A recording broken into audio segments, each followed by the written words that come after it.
நிதியினுடன் ஆதரவுடன் அவர் கட்சி ஆரம்பித்திருக்கிறார். எதிர்ப்பாக பேசுவாரே தவிர திமுகவினுடைய பாக்கெட்ல காங்கிரஸ் இருக்குது. பெரியவர் மு. கருணாநிதியுடனும் அம்மா ஜெயலலிதாவுடனும் எம்ஜிஆர் போன்றவர்களுடன் நான் நெருங்கி பழகி இருப்பதனால் தெரிஞ்சிடுச்சு. 50 கோடிக்கு கார் வாங்கியிருக்காரு, ஃபைன் கட்டிருக்காரு, நிறைய ப்ராப்ளத்தில் மாட்டின்னு இருக்காரு விஜய். அவருடைய அணுகுமுறைகள் யூனிஃபார்ம் சிவில் கோடை பத்தி, அதையும் தவிர மேகதாது ஆன் வாய்ஸ் வீடியோஸை லைக் பண்ணுங்க, ஷேர் பண்ணுங்க, சப்ஸ்கிரைப் பண்ணுங்க and மறந்துடாம பெல் பட்டனை பிரஸ் பண்ணுங்க. தமிழ் உறவுகளுக்கு வணக்கம். இன்று நம்மோடு இணைப்பில் இருப்பவர் the top political analyst from India, the one and only Mr. Delhi Rajagopal அவர்கள். சார் வணக்கம், எப்படி இருக்கீங்க? நமஸ்காரம் கணேஷ். நமஸ்காரம் சார். நிறைய கொஸ்டின்ஸ் இருக்கு சார். ஃபர்ஸ்ட் இந்த வார சுவாரஸ்யமான பேச்சு என்னன்னா, விஜயோட அரசியல் தான் இன்னைக்கு எல்லா இடத்துலயும் பேசப்படுகிறது. பட் இருந்தாலும் முதல் கட்டமா நீங்க எப்படி சார் பாக்குறீங்க விஜயோட அரசியலை? விஜய் வருவதை யாராலும் தடுக்க முடியாது. இளைஞர்களிடையே அவருக்கு ஒரு மாபெரும் புயலாக இருக்கிறார்.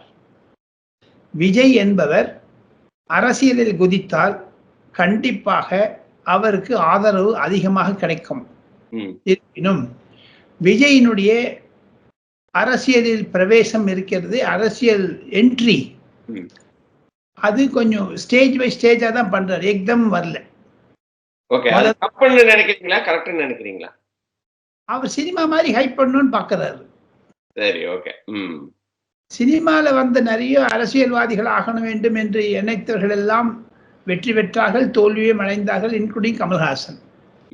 எந்த கட்சியை எதிர்த்து ஆரம்பித்தாரோ அதே கட்சியில் போய் சேர்ந்து விட்டார். விஜயினுடைய நுழைவு என்பது ஆரம்ப காலத்தில் அதிகமாக இருக்கும், பரபரப்புடன் இருக்கும். போக போக அவருடைய கொள்கைகள், அவருடைய அணுகுமுறைகள், யூனிஃபார்ம் சிவில் கோடை பற்றி, அதையும் தவிர மேகதாது, முல்லை பெரியார், சிலந்தி போன்ற நதிகளுடைய பங்கீடு, வாட்டர் ரிசோர்சஸ்ல இருக்கக்கூடிய டிவிஷன் ஆஃப் ஒர்க், அதெல்லாம் பண்ண பாருன்னா கொள்கைகளில் அவர் சிக்கிக் கொள்வார் என்று தான் நான் நம்புகிறேன்.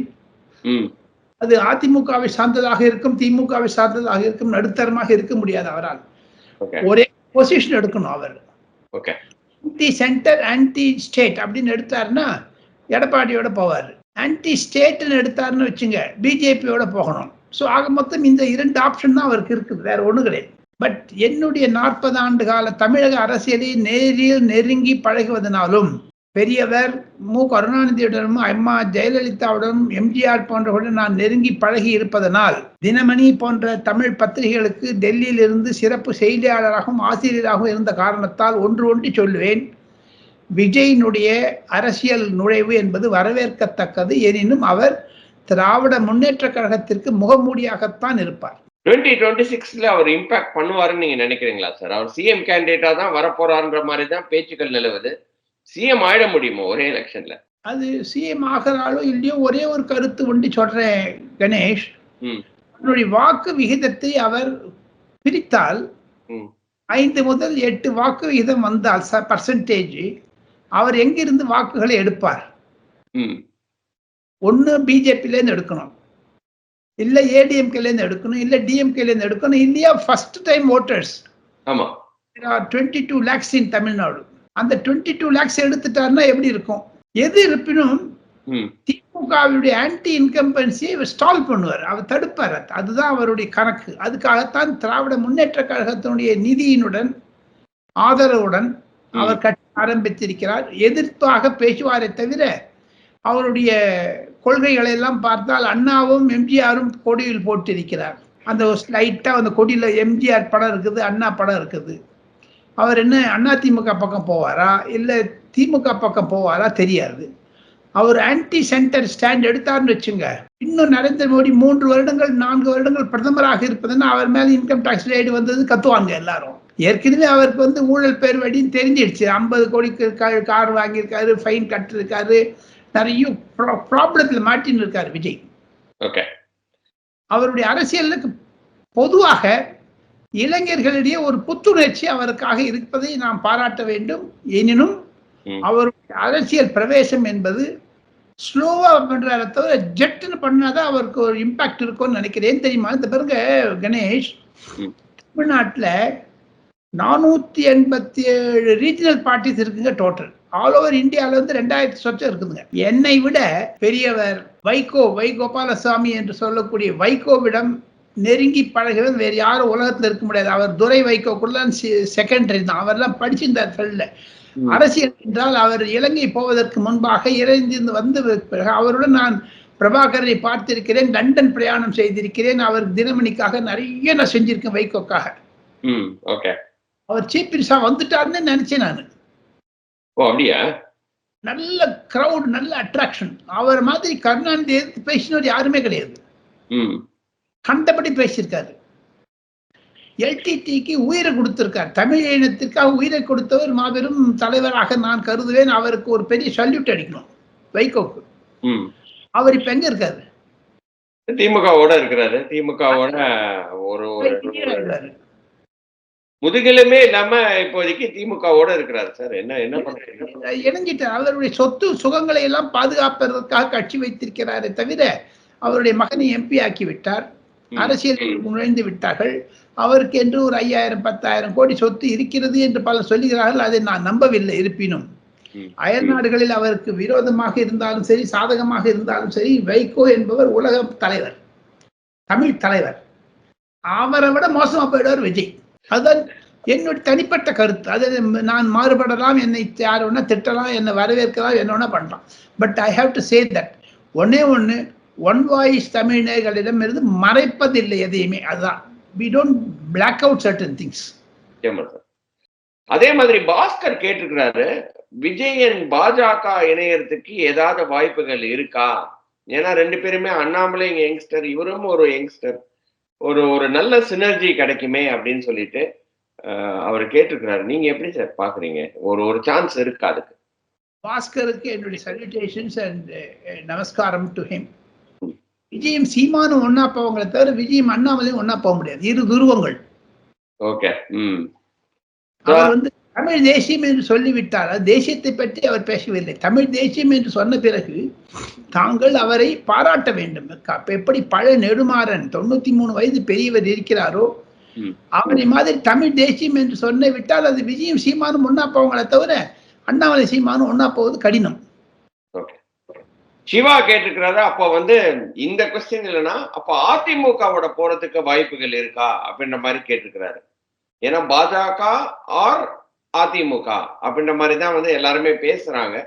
சீமானும் அவரும் ஒரே ஓட்டு வங்கியை தான் வச்சிருக்கிறாங்க. ஆனால் சீமான் கூட போவாரான்னு தெரியல. பட் அதிமுகவோட போறதுக்கு வாய்ப்புகள் இருக்கா அப்படின்ற மாதிரி சிவா கேட்டிருக்கிறாரு.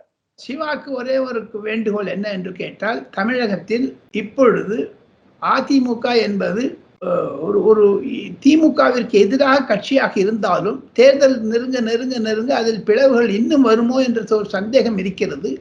அதையெல்லாம் சமாளித்து விட்டு எடப்பாடி பழனிசாமி மேலோங்கி வந்தார் என்றால் கண்டிப்பாக விஜயுடன் சேர மாட்டார் என்பதுதான் என்னுடைய கருத்து. ஏன் சார் சேர மாட்டாருன்றீங்க? இட்ஸ் நேச்சுரல் அலையன்ஸ் இல்லையா? அப்ப விஜய் தனியாவே நிப்பாருன்ற மாதிரி நீங்க பாக்குறீங்களா? விஜய் தனியா நின்னா அவரு நீங்க சொல்ற மாதிரி 8% வாங்கி என்ன சார் பிரயோஜனம்? இருந்தா கூட அந்த ஓட்டை பிரிப்பார். ஓகே, ஓட்டை பிரிச்சுட்டாருன்னா அது டிஎம்கேக்கு ஈஸியா போயிடும். அப்போசிஷன் ஓட்டு தான் அவர் பிரிப்பார் தவிர டிஎம்கேவோடு கன்சாலிடேட்டா வச்சுப்பாங்க. அதுதான் டிஎம்கேனுடைய ஸ்ட்ராட்டஜி. அப்போ வந்து விஜய் வந்து திமுகவோட பி டீம் அப்படின்ற மாதிரி தான் நம்ம பார்க்க வேண்டியதா இருக்கா? அரசியலுக்கு வந்திருக்கிறாரு. He is a mascot of DMK, முகமூடி of DMK. ஓ, ஓகே, அப்படிதான் நீங்க பாக்குறீங்க முகமுடி அப்படி டிஎம்கே. அப்போ உதயநிதி ஸ்டாலினுக்கு பின்னாடி அவர் வந்து எந்த அளவுக்கு சப்போர்ட் பண்ண முடியுமோ அந்த அளவுக்கு சப்போர்ட் பண்ணிட்டு இருக்கிறாரு அப்படின்ற மாதிரி தான் பார்க்க வேண்டியது இருக்கா? எதிர்த்து வரக்கூடிய அலைகளை நிறுத்துவார் விஜய். உதயநிதிக்கு எதிர்த்தாக வரக்கூடிய அலைகளை நிறுத்துவார். இன்னைக்கு பாருங்க, எல்லாத்த விட நம்ம பேசுறதெல்லாம் விட கணேஷ், 2026 அரசியலிலிருந்து ஓய்வு பெறுகிறேன், நான் உதயநிதியை முதலமைச்சராக்குகிறேன் என்று முதலமைச்சர் கூறுவாரே ஆனால் மு.க. ஸ்டாலின், அப்பொழுதுதான் இருக்கிறது தமிழக அரசியல். இன்று சில மந்திரிகள்லாம் பேச ஆரம்பிச்சிருக்காங்க. அந்த மாதிரி பேப்பர்லயே வந்திருக்குது. டெலிவிஷன்லயும் சொல்றாங்க, தனிப்பட்ட முறையில் பேசும்போது கூட சொல்றாங்க. அதனாலதான் டெப்டி சீஃப் ஆக்கலன்னுட்டு. ரஜினிகாந்தனுடைய நேத்து பேச்சு இருக்குதே, முதலமைச்சரை வைத்துக் கொண்டு துரைமுருகன் என்று ஒருவர் இருக்கிறார், தூங்க விடாம, அதெல்லாம் பாத்தீங்கன்னா டிஎம்கேல இருக்கக்கூடிய இன்டர்னல் கான்ஃபிளிக்ட ரஜினிகாந்த் எக்கோடேட். அதை நான் ஏற்றுக்கொள்கிறேன் என்று முதலமைச்சர் சொன்னது கூட இப்ப பாருங்க, மூணுத்த ஒன்னம் பார்க்கலாம் கணேஷ். ரஜினிகாந்த் பேசுவது, ராஜ்நாத் சிங் மு கருணாநிதி ஐயாவை புகழ்ந்து பேசுவது, ராகுல் காந்தி கூப்பிடாமல் இருப்பது அந்த நாணயம் வேட்டையாட்டு விழாவில், அதையும் தவிர பெரிய பிரச்சனைகள் எல்லாம் எதிர்நோக்க இஷ்டமில்லை மு.க. ஸ்டாலினுக்கு. துணை முதலமைச்சராக்கிவிட்டால் துரைமுருகனுக்கு பதவி தந்தாக வேண்டும். அப்பொழுது ஒரு 50-50% கான்சென்ட்ரேஷன் போயிடும். சீஃப் மினிஸ்டர் ஆக்கி விடலாம். அது ஆக மொத்தம் அதுக்காக தான் முதலமைச்சர் சொல்லியிருக்காரு, நான் இன்னைக்கு தூங்கினேன், நல்லா தூங்கினேன். சீஃப் மினிஸ்டர் வந்து எனக்கு ராஜ்நாத் சிங் பேசி, கண்டிப்பாக ராஜ்நாத் சிங், ரஜினிகாந்த் இன்னும் கூட சொல்லியிருக்காரு, நரேந்திர மோடி சொல்லாமல் ராஜ்நாத் சிங் அந்த மாதிரி பேசியிருக்க மாட்டார். ஆக மொத்தம் என்ன இருக்குது, இப்போ திமுக காங்கிரஸ் அலையன்ஸ் உடைந்தால ஒழிய தமிழக அரசியலில் மாறுதல் ஒன்றுமே இருக்காது. விஜயினுடைய நுழைவு என்பது 2031 பாதகம் ஏற்படுத்துமே தவிர 2026 ஒன்றும் பண்ண முடியாது. அதே மாதிரி இப்ப பேச்சுக்கள் நிலவுது சார். நீங்க சொன்ன மாதிரி இன்னொரு கொஸ்டினும் வந்திருக்கிறது. இன்ஃபேக்ட் வந்து பிரியான்னு சொல்லிட்டு இன்னொரு ஃப்ரெண்டு, அவங்க உங்களோட ரொம்ப மிகப்பெரிய சப்போர்ட்டர்.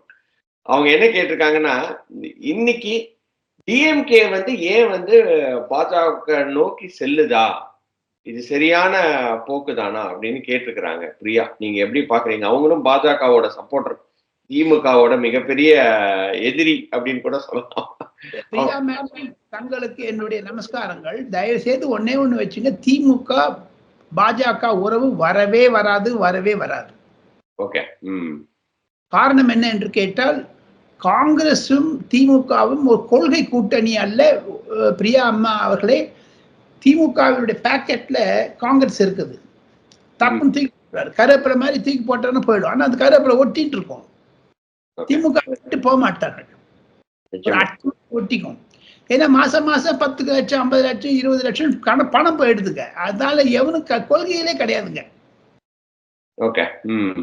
பிரியா அம்மாவுக்கு தெரிஞ்சிருக்கும். ஆனால் நான் இன்றைக்கு ஓப்பனாவே சொல்றேன், திமுகவும் பாஜகவும் என்னைக்கும் ஒண்ணு போறாதுங்க. இப்ப ஆனா சில பிரச்சனைகளுக்காக இப்ப பாருங்க, ஃபாரின் போகணும், 15 நாளுக்குள்ள இடி ரைட் எல்லாம் குறைச்சு, அதெல்லாம் கொஞ்சம் ராகுல் காந்தி வேற வீக்கா இருக்காரு அகில இந்திய அளவில். அது மு.க. ஸ்டாலின் புரிந்து கொள்கிறார். ராகுல் காந்தி வளர்றா இருக்காரு, அந்த கண்டபடி பேசுறாரு. சினிமா தொழில ஓபிசி வேணுமா, என்னங்க இது சொல்றாரு. நியூஸ் ரீடர்ஸ் இருக்காங்க பாரு, ஆங்கர்ஸ், ஆங்கர்ஸ் எல்லாம் கூட ஓபிசி வேணுமா.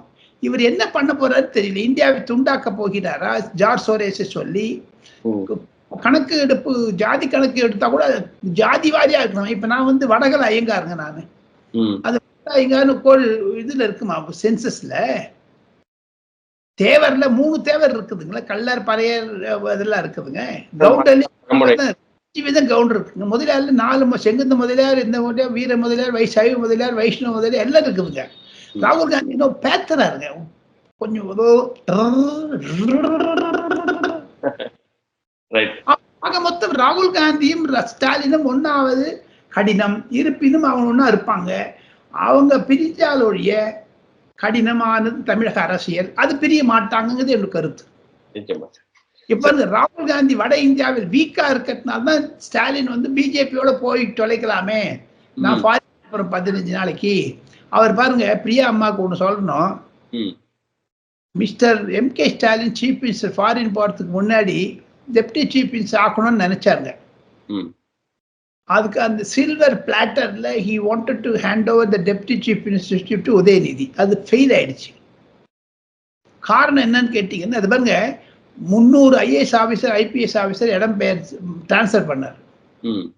பஸ் கட்டணம், பால் கட்டணம், registration charge, property registration charge எல்லாம் ஏற்றி விட்டாரு. அதை தவிர இப்போ வந்து தமிழ்நாட்டில் டாஸ்மாக் கடை எல்லா பிரச்சனையும் வந்து சீஃப் செக்ரட்டரி மாத்தி விட்டார் தடால்னு. ஆக கட்சியில் இருக்கக்கூடிய பிரச்சனைகளை எல்லாம் ஒதுக்கி, அரசியல் ஒதுக்கி, மு.க. ஸ்டாலின் தன்னுடைய மகனுக்கு வெள்ளித்தட்டில் அரசாங்கத்தை தர நினைத்தார், அதில் தோல்வி அடைந்து விட்டதாகத்தான் நான் கருதுகிறேன். ரொம்ப ரொம்ப நன்றி. நம்மளோட கொஸ்டின்ஸ் எல்லாம் ஆன்சர் பண்ணதுக்கு ரொம்ப எக்ஸலண்டா இருந்தது இன்னைக்கு உரையாடல். இன்னொரு வீடியோவில் சந்திக்கிறேன் சார். அதுவரை நன்றி, வணக்கம். நன்றி, நமஸ்கார், நமஸ்கார், நமஸ்கார். ஆன் வாய்ஸ் வீடியோஸை லைக் பண்ணுங்க, ஷேர் பண்ணுங்க, சப்ஸ்கிரைப் பண்ணுங்க அண்ட் மறந்துடாம பெல் பட்டனை பிரஸ் பண்ணுங்க.